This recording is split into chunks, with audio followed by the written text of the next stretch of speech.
Greetings, I am Zion Jane Hunt, and today I will be speaking about the book Gods in the Ivory Tower by Bill F. Indy.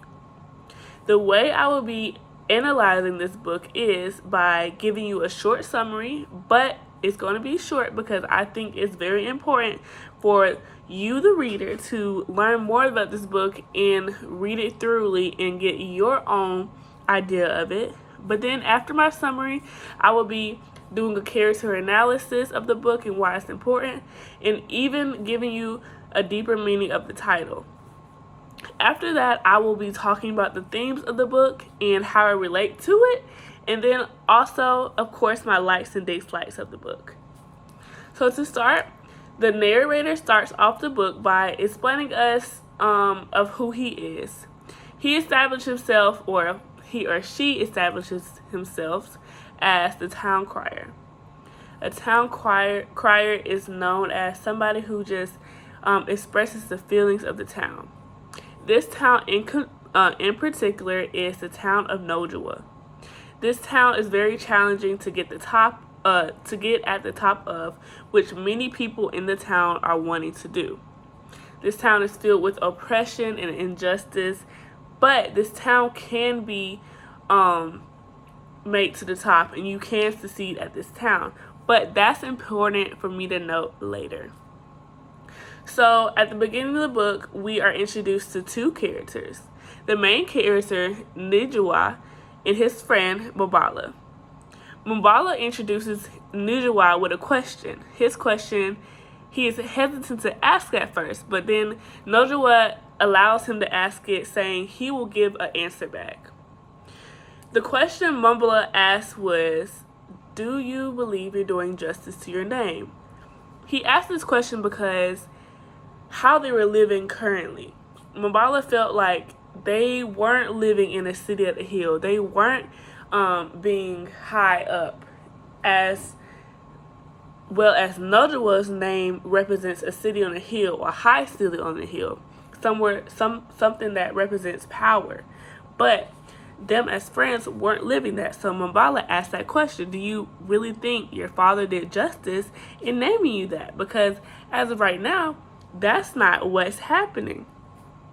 Nijawa then answers, yes, I believe I am still upholding my great name and I will fulfill it. It's important to note, Mbala is already doubting the things he can do. So as the story goes on, Nijawa is going to the University of Nojawa, the name he is named after. As I stated, this university is very prestigious and hard to get at the top of. But Nijawa is doing his name justice, and he is doing well in the school, succeeding. Many people are knowing him. Many people know what he's about, what he is like, and that's important because one of his college students, Anjong, is losing faith, and he recognizes all the good things that Nijawa is doing.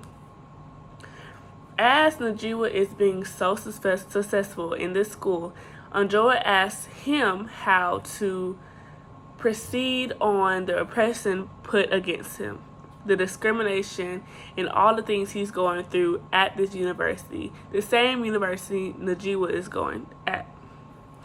Nijawa then allows him to express his concerns, but he doesn't really give him an answer. He tells him to find an answer in himself.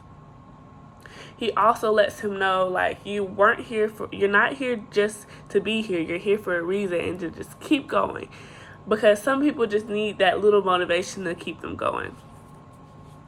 After he had that encounter with Ojawa, Nijawa actually needed something for himself, and that was to get a supervisor for him to take a final class to get him to the top, and that was sociology. It just happened to be that this supervisor was Nonomo. Nonomo is a college professor, and she was the only person who could help him get to this place. But Nonomo wouldn't do it without asking the head of the department. So they both go to ask the head of the department, and at first the head of the department is very reluctant.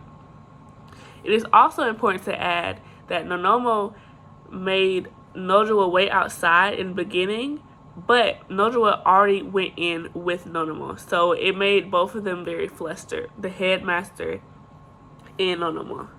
When the headmaster asked him, why do you just need her to do it? Why can't I do it? It seemed as if he was very reluctant on allowing Nojua and Nonomo to be together in one room together and challenge each other and learn from each other. The headmaster eventually agreed to it, and then the process started for Nojua to learn sociology. But as soon as Nojua and Nonomo had the opportunity, Nonomo flaked. She was gone, and Nojua didn't hear anything from her. So all these things are piling on Nojua to get where he wants to be, and it's just like he's at a hard place. So eventually he catches up with his supervisor, and she finally says, just meet me at the home I stay at. Just because Nojua was so excited to get his degree and get the things he was studying for, he immediately went over to her home the next day. When he went there, he was greeted with something that he wasn't expecting to be greeted with. He went there in the intentions of getting his goal, which was learning about sociology and learning about the things he needs to learn to get his degree, essentially. But Nonomo came with a lacy blouse, and she was in the intentions of them having sex and getting her where she needed him to be. So as Nojua is at her home, he is fighting against him needing to get his books written and all that stuff. And Nonomo was very fighting and adamant of her getting in his pants, essentially. But in the end, Nojua was very reluctant when Nonomo took him to his bedroom and she was butt naked. Nojua obviously did not want that to happen, so he said, no, I'm not doing that. And then Nonomo obviously felt some type of way. But then that was the end until the next day.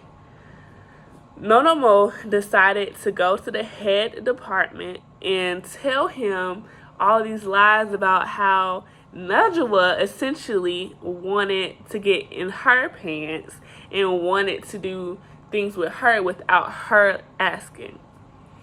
Obviously, the head department and Nonomo have a relationship together, so the head of department had a bad reaction to it, and they decided to scheme a plan to throw away and throw at Nojua. So essentially, they created their plan and they exiled him from the city without getting in trouble, because they knew that if the police were to ask Nojua and the police were to actually get down to the business, nobody would believe them. So they decided that they were going to take it into their own hands and throw him down the city. So they threw him down the hill of the city, and it was either Nojua's ending was to perish at foot or to climb an even bigger city and hill. It was either his choice to take a fail and just give up, or he was advised to climb a higher hill. Nojua decided to climb that hill, and at the end of the story, it was the narrator told us that he made it up that 5 times hill. Not only was he now looking down at the people who were talking about him, he was having abundance of the things he asked for. So that's basically a summary of the play. Now I will be going into the characters analysis of the play. So there is 5 characters, 3 of them being students attending the University of Nogua, the one that Nojua goes to. The main character and protagonist is Nojua, and he is the son of a lunatic who named him after the city. Nojua holds a very powerful name and the duty to serve and complete his namesake. On the active goals to climb up the hill of academics, Nojua as a character is very important to me. He is persistent and never gives up on his goals no matter what may be forced against him. Mambala, Nojua's friend, is the one who questions Nojua's well-doing of his namesake. This is just one of the first things that is placed against him, questioning his namesake and who his purpose is. Nonomo is a position of power at the university.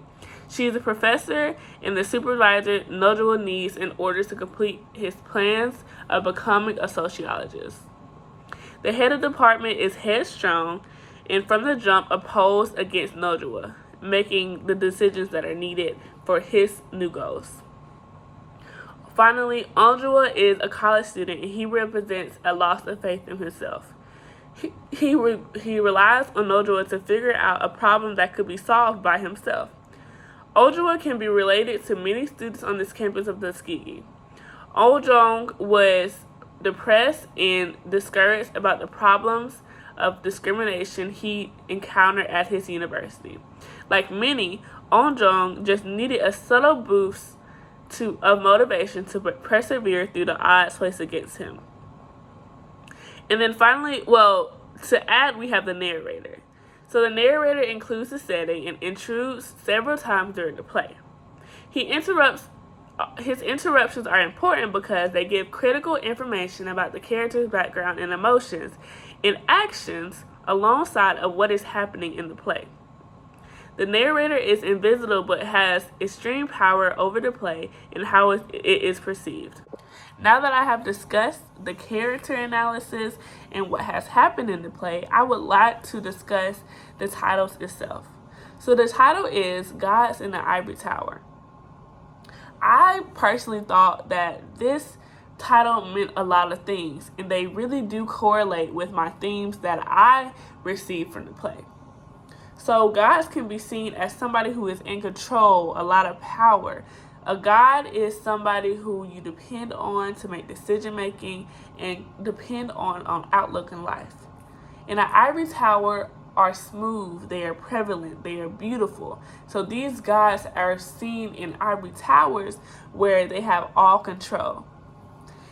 This can very much correlate to the theme of hierarchy and believing and trusting in one person and putting all your faith in that one person. So there are different types of hierarchy that can play a role in who you are and what you have done, no matter those things. You can have hierarchy in universities, and they are multifaceted and include various aspects of academic involvement. Hierarchy can influence how decisions are made within universities, with higher ranking officials often holding more sway in key matters, no matter who they are, just because they are at the top. Decisions made within the hierarchy can shape academic policies, like the headmaster and Nonomo, resource allocation, like allowing Nonomo to be a sociology professor, and institutional priorities, relationships. For example, the HOD is one of the highest at the university and Nojua attends, but he could be keeping Nojua from doing great things just because of who he is. There is also an opportunity to relate. There's also a theme of academic and political corruption. This corruption can manifest in various forms, including favoritism, bribery, plagiarism, misuse of funds, and manipulation of the academic process. Academic corruption is seen as favoritism, and many times this can be seen in Tuskegee itself. Oftentimes there is treatment or biased decision making based on a person's relationship rather than the merit itself, or rather than what a person puts in. This person can be lazy and doesn't do anything in life, or can be the best top tier student, but if they notice the right person, they can get into the university no matter what. Just as if Nonomu knew the right person, the head of department, and she was able to get what she wanted just because she knew him and had a relationship with him. There can also be nepotism, which is where individuals with close and personal connections to those in power receive favorable treatment and can compromise the fairness of academic possessions. Corruption can take form of briberies and kickbacks where individuals offer and accept money and gifts. This is just very prevalent in the books itself, like being able to just do things just because you know them. There is also a big theme of political interference, which can lead to the suppression of academic freedom and the promotion of specific ideologies and agendas. Finally, just like the University of Nogo, there is a culture being ran by specific beliefs and traditions. So this can be corruption done by ethical standards and the use of them being normalized. So these people are normalized of doing these bad things. They're normalized of functioning a certain way, and this can cause corruption because they don't know anything else but to function that way. So the final theme that I took from the Gods of the Ivory Tower is the importance of resilience. Resilience is crucial in facing and overcoming challenges, as it enables individuals to adapt and bounce back from adversity and maintain mental and emotional well-being. Nojoa showed us true resilience within all the things that were faced against him at the university. No matter through what he did, he always found a way to get through it, and he always found a way to persevere. This is a big theme I got from the book, because in life, there are many times where you want to give up and not persevere, but you have to, because you have the importance of resilience. In the end, the narrator states that Nojoa was kicked down. He was thrown down. He was thrown down from originally where he was, but then he had to climb a hill that was 5 times as big as where he was before. This is very important to note, because now it's either you are faced with the adversity of being kicked out of the city that you belonged in. So you either are faced with the challenges, will you back down, or will you overcome with resilience? This is a prevalent theme because many times we decide to back down. Many times we are over all the things we have to go through. We're over the resilience and we just want to back down. But will you back down, or will you overcome them with resilience? With all this being said, I have had a great time reflecting on this book and reflecting on what it means for me. So now I'll be talking about my reflection. So originally, I didn't think this book would be as powerful as I thought it would be.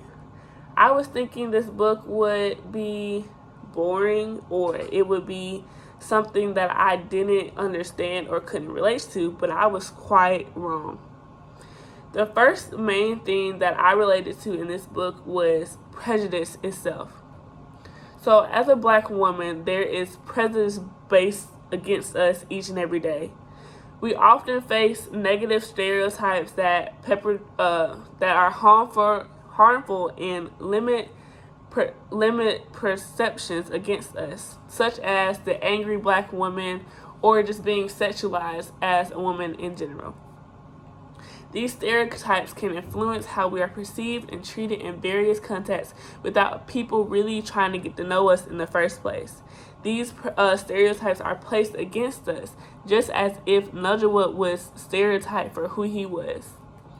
To add, within the Black community, there is a historical issue of colorism, where individuals with lighter skin tones may be favored over those with darker skin tones. I have experienced this multiple times in real life just because of the way I look. As a Black woman, I don't believe it is fair for us to be judged just because of the way we look and how dark our skin is, and whether and like or not we are light because of our skin color. Another way that I can relate prejudice to a black woman is just being declined at first sight just because we are black in itself. We are often placed in financial gaps and limited opportunities of career advancement just because we are women and I'm black myself. This is just how Nwagwu was automatically declined because of his background and what he spoke.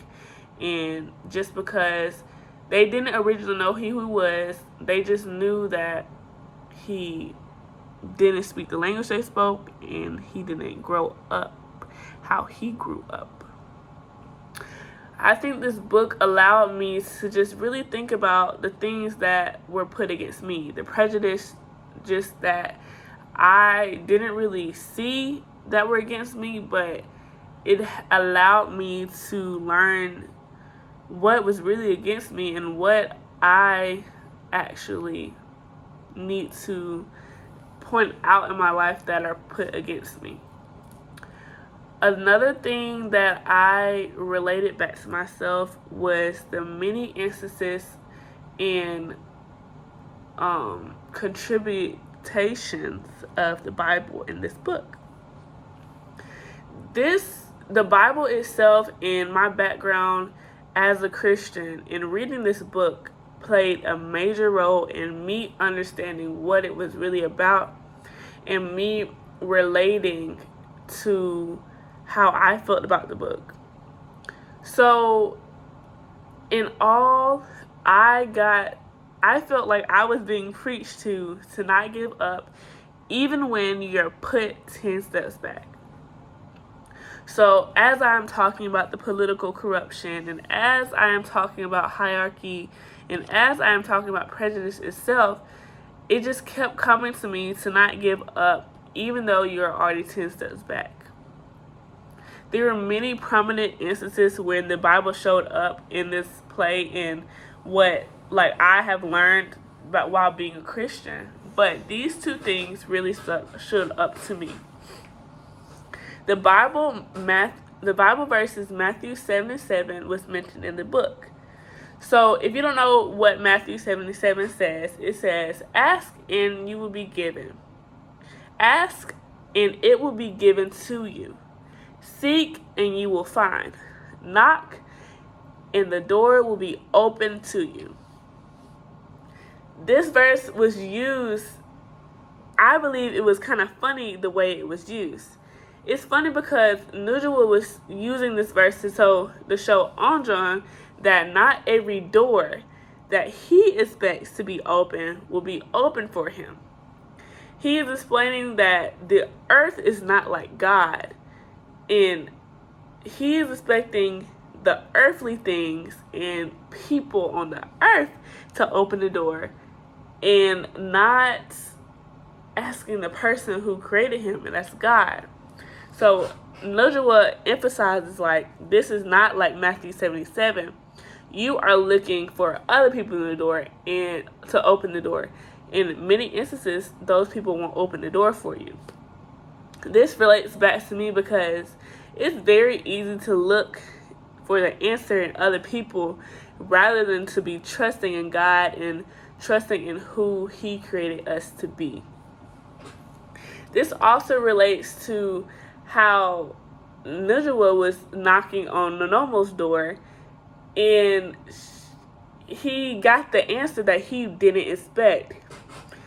He was searching for the answer in her instead of trusting in the answer of what God had planned for him, which was bigger and better than what he thought what would have happened to him. Another Bible verse or another reference to the Bible that stood out to mind was when Nwagwu was talking to Anjan, and Nwagwu states, "How can you start a race and quit when you are just about to win?" He says, "You are here. That should be encouraging enough." when I read this, I kind of got chills down my body. I was like, oh, he's speaking to me. Because it's like, how can you doubt yourself when you're already here? Just be excited that you're here. There's always a saying my grandma used to tell me, you're living one of the prayers that you prayed about a year ago. And I really do feel like that was something Najwa was telling Anjan. Don't worry about all the discrimination that you're facing. Don't worry about the things that are put against you. Just worry about the fact that you're here and rejoice in the Lord that the Lord has made. And rejoice and be glad in it that you're here in the first place. It made me question oftentimes that I doubt myself and where I am, or I'm doing the right things to push me to my goal. But his comment reminded me of a verse, and it is Deuteronomy 31, verse 6, and it states, "Be strong and courageous. Do not be afraid or terrified because of them," which I'm referring them to the people who criticize me and oppress me. And I can also refer them to Anjan and the people who are pushing him down, or the people who are making his college or his battles harder. Don't be terrified of them, because the Lord, your God, always goes with you. So I just don't know. The whole book allowed me to really just rethink my relationship with God and who He is and how He never leaves or forsakes you.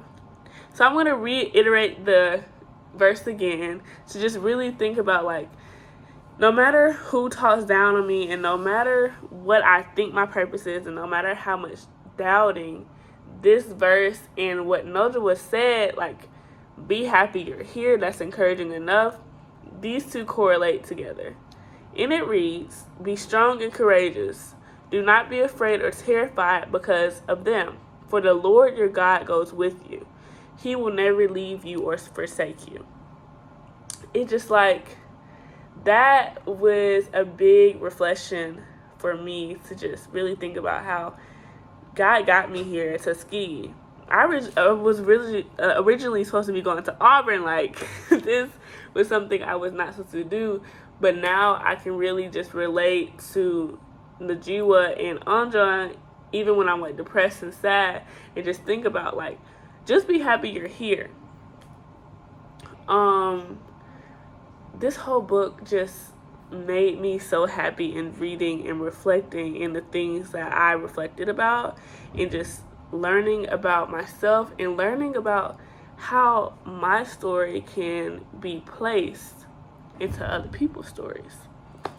So finally, I will be talking about my likes of the book and my dislikes of the book. So I will first be talking about my dislikes.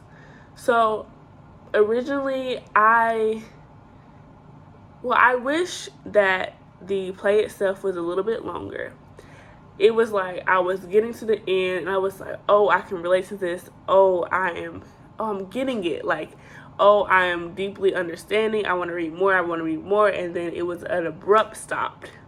And it was like, dang, that's it. Like, I wish the play was a little bit longer, and I wish I was able to read more of the book and just read and go deeper into the characters of the book. I wish there was a little bit more character development, maybe like giving us more background of the characters, or giving us things that we should think is important of the characters. I did appreciate how the narrator described what the city was and how important it was and who Najwa was. That helped, but it was like characters like Mambala, who got lost out, and the head of the department. Who is he? What's his name? I wish I knew more things like that. Another thing that I disliked was the amount of characters there were. I feel as if there were multiple characters and more characters, it would build a bigger stage for me to imagine what was happening. I also wish there was imagery of what the city looked like. I wish there was a background of what Cameroon looks like or what it truly looks like for itself. But I love the fact that there was just relatability to the book and that it was a smooth read. Like, there was no hard words to understand. There was no hard instances where I was like, I don't know what this word is. There was always an opportunity for me to learn from this book. So with that being said, that was my analysis of The Gods in the Ivory Tower, and I wanted to say thank you to Dr. Indy for introducing me to this wonderful play. It gave me a lot of insight about a lot of things and allowed me to learn about myself in a book that I never thought I would learn in itself. So thank you for watching this video, and I hope that you read this book. Bye.